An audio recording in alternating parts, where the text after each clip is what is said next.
Hello everybody, what's up and welcome back to the Koze channel. For today's video, I'm going to be doing part 2 to giving advice to strangers on the internet, and today is going to be relationship advice. So I've popped on over to Relationship Advice on Reddit. I'll be scrolling through some of the newer stories and giving some advice to people that are asking for it.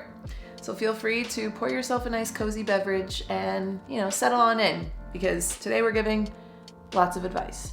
Do I have a right to be hurt? Let's find out. I've been with my boyfriend going on 2 years, and he opened his own tech company around the same time that we started dating. I've been through all the ups and downs with him and have been his rock the entire time. He runs his company's social media, and they recently posted a photo with the team and all their significant others, girlfriends and boyfriends, pretty much thanking their clients for their support through everything. I'm not sure why this hurts so much that he never wanted me to be a part of this photo. I typically don't care about things like this, but I feel almost as if he doesn't take our relationship serious enough. Do I have a right to be hurt about this? Should I tell him that I'm upset, or just give myself time to get over it? All right. So, our response is, I think you have a right to be hurt by this. Do any of the significant others work at this tech company?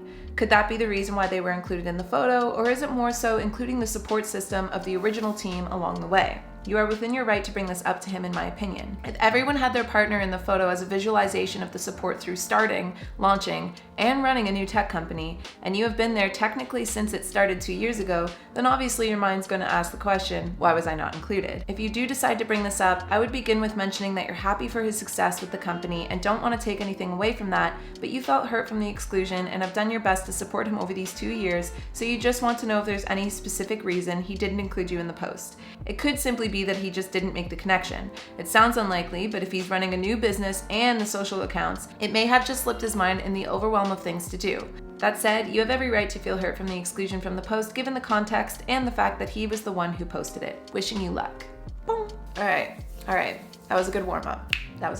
Let's keep going. Wow, there's a lot going on here. Oh, yes. Why do I expect people to react so emotionally and sensitive, just like how I would do, and how can I stop myself from these expectations? For example, he didn't text me back for 2 days, and now he just texted and kept the conversation going as if he wasn't absent. I do not expect much, but I think I wished he'd said something like, I'm sorry for leaving you hanging, it was just blah blah blah. That'd be enough, just acknowledging it and saying sorry. He said, was out with the boys on Saturday drinking, yesterday I was a total mess, now I have tendinitis. Wait, what was he overusing his tendons for? How can I stop myself from having such expectation? How can I be less annoying to myself with those thoughts and worries? And how can I be more emotionally stable? Okay, 2 things. I don't think expecting someone to outline why it took 2 days to respond is not being emotionally stable. All right, response number 2. Here we go. Okay, 2 things. 1, I don't think expecting someone to outline why it took 2 days to respond is being emotionally unstable per se. If you were having a conversation with someone in person and then they just dipped for 2 days and then showed back up with a response to what you said, that would be odd, right? Obviously, technology has changed our ways of communicating, and he is entitled to communicate in whatever way he deems fit. You are also entitled to have certain preferences when it comes to communicating with someone you're interested in. First rule of thumb, just notice if it's a pattern. Once in a while is fine, but if he consistently is fickle with your time and conversation, then respectively, he may not be what you're looking for, and you deserve a love that texts back. 2, to become more emotionally stable, you have to healthily find a way to detach from expectations and other people. Emphasis on healthily. Learn to stand in your truth, own who you are, embrace your being, stay focused on your hobbies, and know your worth. When and if he messages you, cool, text him back. When and if he doesn't, cool, go do your own thing and channel those emotions elsewhere. Your time and energy are a gift. I wouldn't let anyone make you want to change, nor let anyone leave you hanging. How is it with the boys? Haven't we all heard that one before? Oh, what to get my wife for our 7th anniversary? I'm stuck coming up with anything. Oh, damn it, people have already answered. Okay, let me read it first. My wife and I have been together for 14 years and married for 7, but I can't seem to come up with any idea for this year. We just had our first child a month ago, but my wife doesn't want jewelry, so that is off the table. Please help. Something symbolic or even something sentimental. Are photo books cool anymore? Never underestimate her coming home to a cooked meal and a clean house. Sometimes experiences are worth more than gifts. Yes, sweetheart. All right, we got number 3 here. I'm not even married, but here we go. What to get for my wife for our 7th anniversary? I'm stuck coming up with anything. You have such a history. Is there anything from it you can pull on for a gift? Something symbolic, something that was an inside joke, or even something sentimental, like getting some of your photos through the years printed. Also, never underestimate her coming home to a cooked meal and a clean house, especially as a new mom. Bonus points. Bonus points. If you light some candles and have her favorite, oh, she might be breastfeeding, so maybe not her favorite wine. Maybe run her a bath. Sometimes experiences are worth more than gifts, and when it comes to gifts, something symbolic or related to your story goes a long way for a lot of women. Good luck and happy anniversary. What a sweetie! I love that he's on Reddit trying to find out what to get his wife. Like, that's a man that cares. He cares. Ooh, I have 3 karma. Wow. Oh, we have a response already. The do I have a right to be hurt? They said, thank you, I appreciate your advice, definitely would try that. None of the significant others in the pic work for his company. Yeah, then you have every right to be mad. Okay, is that a little white lie? Hi all. Some days ago, my girlfriend asked me to go with her and her friends for a vacation for a whole week. The thing is, they had it all planned a long time ago before I was even seeing her. Also, I don't really know her friends that well. I met them a few times and we had some fun together, but to be honest, I still feel a little bit uncomfortable with them. I just want to tell my girlfriend that my boss won't give me those few days off so I don't have to go. But also, I don't want to lie to her like that. Okay, I like that we're consciously thinking this through. I have tried telling her that I don't really know her friends that well, that I'm a little bit uncomfortable with them, not to mention the fact that they all had this planned and I just feel weird. She keeps telling me that I shouldn't think about all that, only about the fact that we'll spend time together. It's like she's not hearing me at all. I wouldn't mind going somewhere with her, even for the whole damn month. Dang, your boss must be super chill. Also, I could spend some time with her and her friends, but maybe for a weekend or something. Lying seems like the best solution for everyone, since I'm pretty sure neither my girlfriend nor her friends will fully understand. They just think I don't like them or something. On the other hand, if I have to lie in a matter like this, I should probably reconsider who I'm with. I mean, she probably just wants me to go get along with her closest friends, and I understand that, but I feel totally misunderstood. Hence the post. Need some help. Thanks. Okay. Okay. Kudos for not just going for the lie. What if you said something like this? For starters, kudos for not just going for the lie and actually thinking this through. Totally fair that not knowing them well is making you feel uncomfortable about jumping on a full week vacation with the group. Are other partners invited? Even if so, I still understand your hesitation, especially if you don't know everyone well. Instead of lying, what if you said something like this? I want you to go on your trip that you've had planned and have so much fun. I don't know the girls guys group that well yet, so I'm gonna sit this one out, but let's plan something all together for next year. And in the meantime, why don't we have everyone over for dinner, drinks, insert any other style of plans here. You can elaborate your intentions being that you want to get to know them more and want to be able to spend time with her and go on your own vacation as well, but don't be afraid to stand firm with your boundary. You could even ask her if the situation was reversed, how she might feel the same. Hopefully she'll be able to understand your reasoning, not take it personally, and jump at the chance to get all of her favorite people closer with a smaller style event and hopes of a vacation in the future. Good luck. This is too fun. Oh no. Oh no. Oh man, I could use some perspective. My boyfriend and I broke up a month ago and he wants to get back together. His messages have been all over the place. He's confused, that's normal, and expected in any relationship. He has said, I may have knowingly or unknowingly been unhappy. I thought I was happy, but if I was, then why wasn't I doing the things you needed from me? Why would you feel like I changed? It sounds like he's questioning himself a lot versus questioning how he feels about me and our relationship. My heart goes out to him. My goal isn't to talk him into getting back together. I want to show him support. He doesn't have anyone else. Am I making a mistake meeting with him? Oh boy. Oh boy. Oh boy. I wouldn't say it would be a mistake. Our next response. Oh boy. In brutal honesty, I wouldn't meet up with him. I wouldn't say it would be a mistake, but it could get you more mixed into a messy situation. It sounds like he's got a lot to figure out, and while I admire that you care enough to want to help and support him, you also don't want to be collateral damage in his processing of his emotions and challenges. It's not your responsibility to help him or be there for him, especially if you think he doesn't have anyone else. That's guilt tripping yourself into a situation you know may not be in your own best interest.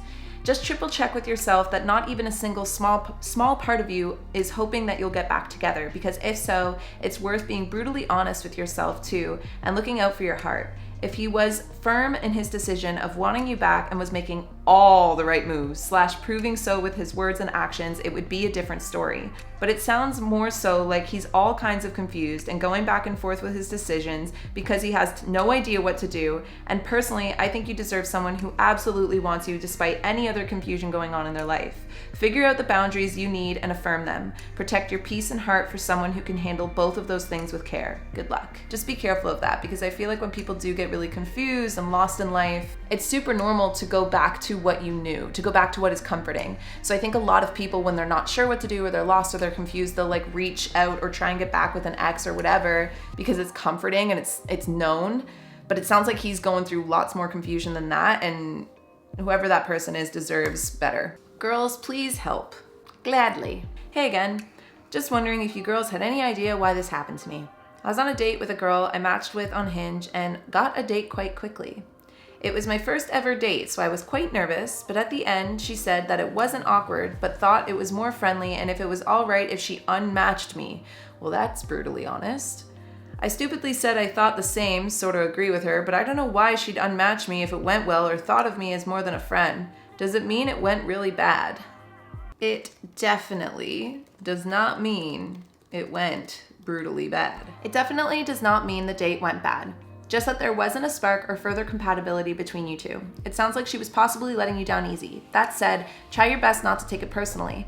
I know it's hard and sometimes even impossible, but the dating game has changed so much. Dating apps have made rotating dates super easy, and while there's nothing wrong with keeping one's options open and dating around to find a good fit, it means that rejections are likely happening a lot more too. This was your first date, and from the sounds of it, she said it was great, but just didn't feel a spark. That's totally normal.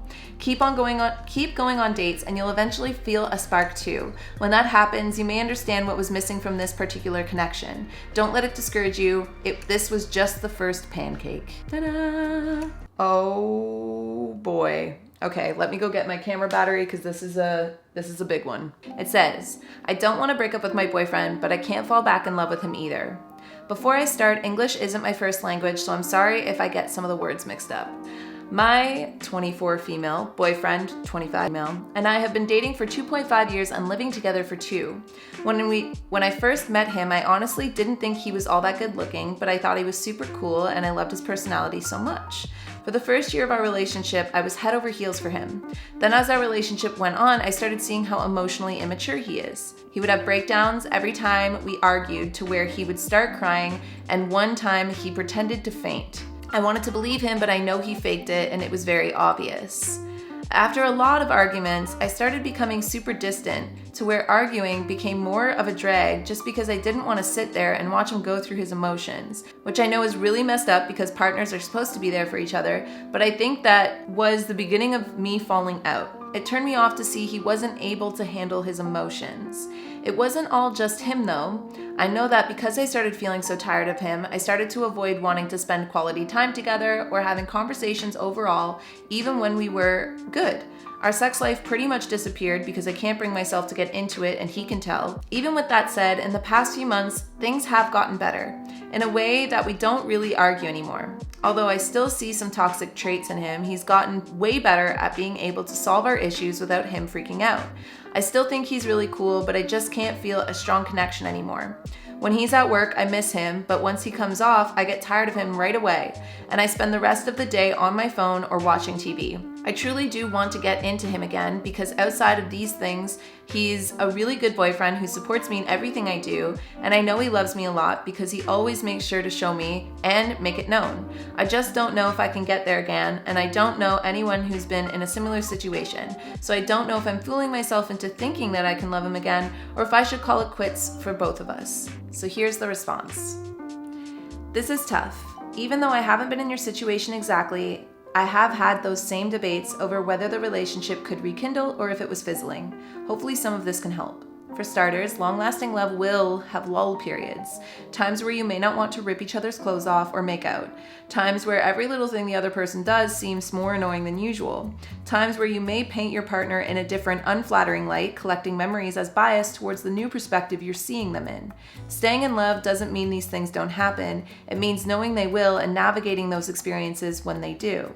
The number one component needed for a steady relationship is trust, not sex, love, common hobbies, etc., while they are very important. Is he someone you can trust? And are you someone he can trust? If the answer is yes, then there is hope, but you still always have the choice to leave.